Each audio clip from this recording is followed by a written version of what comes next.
Hi అండి, welcome to Ramya kitchen. ఇవాటి మన వీడియోలో స్వీట్ రెసిపీ చూపించబోతున్నానండి. ఈ రెసిపీ వంట రాని వాళ్ళు కూడా ఈజీగా చేసేంత ఉంటుందండి. మనకు చేయడం ఈజీనే, అలాగే ఫాస్ట్గా అయిపోతుందండి స్వీట్. మీకు ఎప్పుడైనా స్వీట్ తినాలనిపిస్తే ఇలా ట్రై చేయండి, చాలా బాగుంటుందండి స్వీట్ కూడా. ఇప్పుడు ప్రాసెస్ ఏంటో చూద్దామండి. ఫస్ట్ ఒక కప్పున్నర వరకు పాలు తీసుకోండి. ఒక బౌల్లో కంపల్సరీగా పాలు కొలిచి తీసుకోండి, అప్పుడే మనకు స్వీట్ అనేది పర్ఫెక్ట్గా వస్తుందండి. అలాగే గ్యాస్ అనేది సిమ్లో పెట్టేసుకొని పాలు మరిగించుకోండి. చూడండి, పాలు ఇలా ఒకసారి పొంగు రాగానే గరిటెతో తిప్పేసుకోండి. పొంగు అనేది మనకు లోపలికి వెళ్ళిపోతుంది.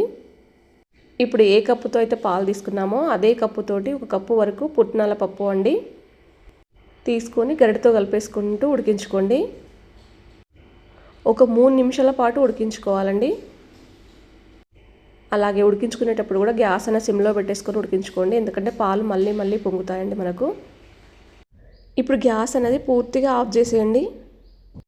చూడండి, కొద్దిగా మనకు పాలు అనేది ఉంటాయండి. పూర్తిగా చల్లారిన తర్వాత మిక్సీ జార్లోకి తీసేసుకోండి. మనం వేడిగా ఉన్నప్పుడు మిక్సీ పట్టేసుకుంటే మెత్తగా పట్టదండి. ఇప్పుడు దీంట్లోనే 3 ఇలాచీలు కూడా వేసుకోండి. మీకు వీడియోలో కనిపిస్తుంది కదా, ఆ విధంగా పట్టుకుంటే సరిపోతుందండి. ఇప్పుడు ఒక బటర్ పేపర్ని 4 ముక్కలుగా కట్ చేసుకొని ఒక ½ టీ స్పూన్ వరకు నెయ్యి వేసుకొని అంతా స్ప్రెడ్ చేసుకోండి.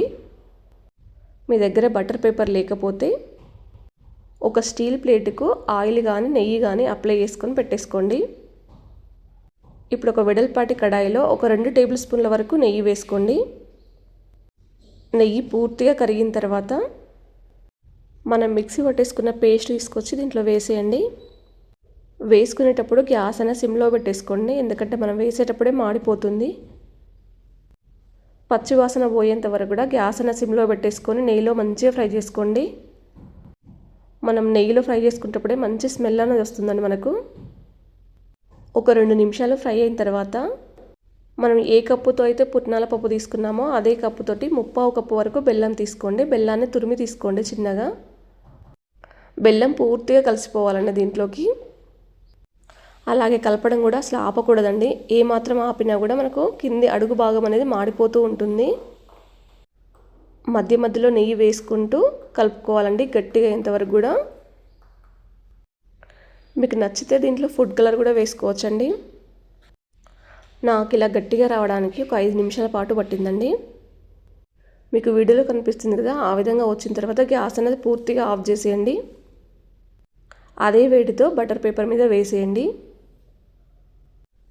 మీకు ఎంత మందం కావాలో అంత మందంతో స్పూన్తో కానీ చేతితో కానీ కొంచెం నెయ్యి రాసుకొని ఒత్తేసేయండి, లేదంటే మనకు చేతికి అంటుకుంటుందండి.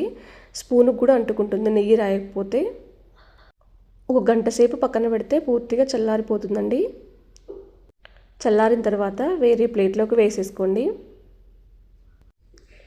మీరు చల్లారిన తర్వాత కట్ చేసుకున్నా పర్లేదు, లేదంటే వేడి మీద కట్ చేసుకున్నా కూడా మనకు ఏ షేప్ కావాలో ఆ షేప్ వస్తుందండి.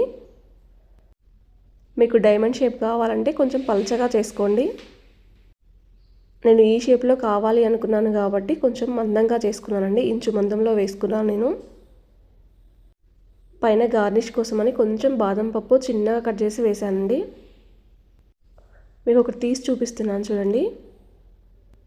స్వీట్ ఎంత బాగుందో, చల్లారిన తర్వాత కూడా నోట్లో వేసుకుంటే కరిగిపోతుందండి, అంత బాగుంది ఇది. ఈ స్వీట్కి ఎటువంటి పాకం కూడా పట్టవలసిన అవసరం లేదండి. ఇంట్లో 3 ఐటమ్స్ ఉంటే స్వీట్ అనేది రెడీ అయిపోతుందండి. మనం చక్కెర కూడా వాడట్లే కాబట్టి పిల్లలకు కూడా ఈజీగా ఇచ్చేయచ్చు ఇది స్వీట్ అనేది.